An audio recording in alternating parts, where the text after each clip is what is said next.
All right, okay, we waited in the mail and we tracked it down, HTP cabin press unit, which is here. We got it delivered to the Northern Territory from Melbourne, from Caravan. Quick thank you to the staff there. Absolutely amazing customer service. So what we're doing now is going to install it because there's not too many install videos. This is a Jayco Journey 2018 Outback Caravan. So essentially the roof is made of plywood that's painted. The ceiling is made of just a composite aluminium material. And then in between that is a void of about 40 millimeters. So they've provided this is the step here that they provide, which suits that size caravan. This unit goes on the roof. This unit is the cover over the top, UV resistant, Australian made, Australian manufactured, and the guys in the factory fitted this the way that we asked them to. For the switch to be installed in the fan, so all we need to do is press it. We're going to piggyback off this light via the manual, which says it needs a 20 amp fuse in between, which we'll do directly to the battery. However, essentially what happens in behind here is, unless you have an x-ray or you have a bit of good luck, or you check in behind this light to see what's in the roof, stud finders and so on don't really help you, particularly when you've got ply as the roof model. So every caravan is different. Anyway, this is just what we're dealing with. So we're hoping, we've marked it out, been on the roof, prepped it and cleaned the surface so we can silicone it down as well as screw.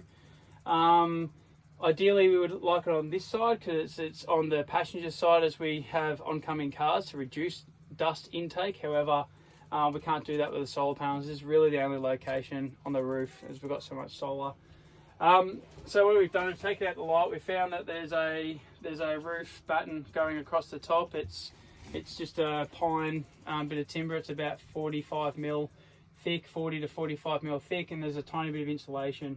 So we're hoping the best way to do this really is to minimum depth, cut that out with the jigsaw that we bought from Bunnings back in Darwin, and then see how we go. So it's tight to here, but this should all work once we've got it up and running. Once it sits down, it should actually just be slightly higher and be able to turn the normal 270 degrees that the TV aerial can turn. If we cut through a wire, we'll just have to repair it. So we'll turn the battery off and isolate it, and if we cut through any cable for this, I'm hoping it runs back this way into the TV. That would make sense, but who knows. That's what the fun adventure's about.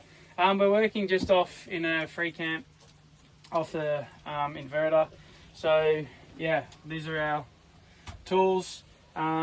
Basically you don't need much to install it. We've got this on the road anyway.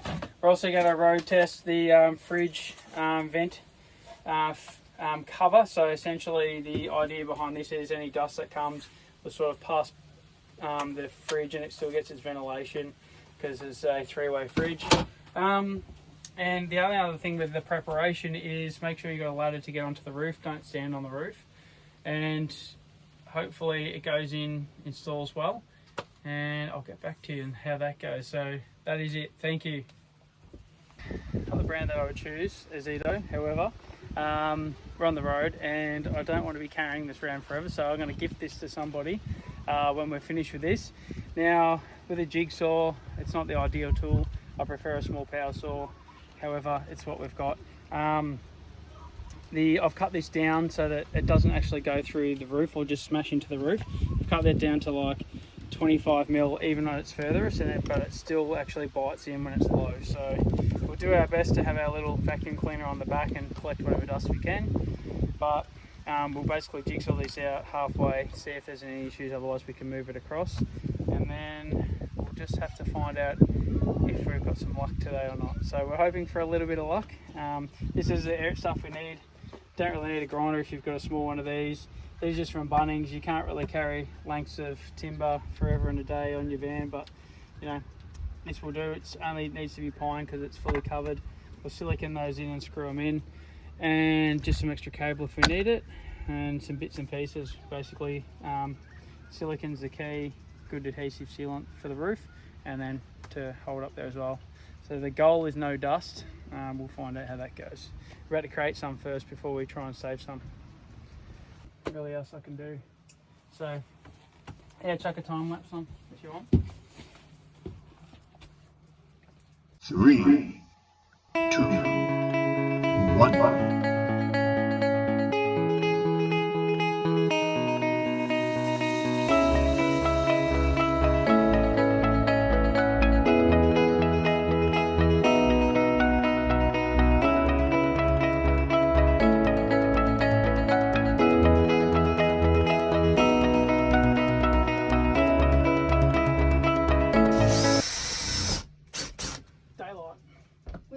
Is that it that's between the two? Okay, the finished product is like so. Looks good. Sealed underneath. Not sure if that's a very good view. Either way, we've silicone sealed all the way around to stop any water penetrations. You see the nuts just here. There's a washer underneath, washer on top. This is the top cover that's been installed, and we just now wait for the silicone to go off completely, and then we will be able to run the fan and enjoy no dust. All right, we're complete. So the cover is on, the wiring has been fitted. We cut out the hole and back blocked in behind there, siliconed inside as well, so that way both bits of ply can sit on the timbers. Nothing structural was taken out at all. So the structural components that ran widthways across the van are still intact, but undisturbed. We've got a pitch black operation flying over our head, and the outside part was silicon down, structural silicon, and then the 8 screws were screwed in, and then the cap was fitted to the top with the 4 lock nuts that were on top there, the 10mm lock nuts. So it all runs. We haven't road tested, however, it does work.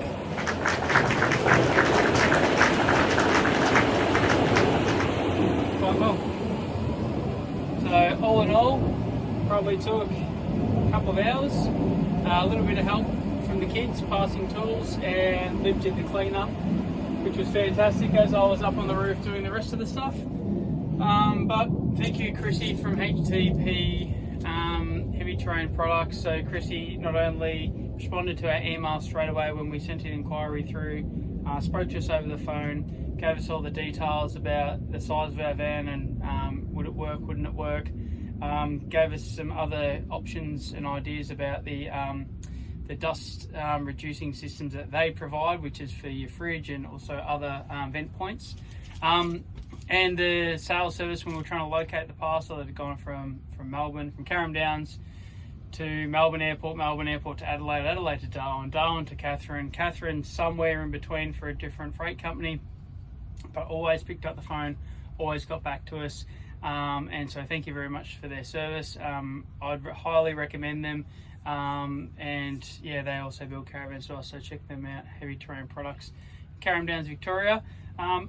But for us, we're interested in this one and the performance on how that works, because we're about to go road test it on the Gibb River Road in about 6 days time. And just for anyone interested out there, we did this whole install cutout. The whole job was done just using the power of the sun, so the inverter and solar. Still at 99%, and it is, yeah, back to full. We can't really get any more in, so awesome effort. Time to go fishing.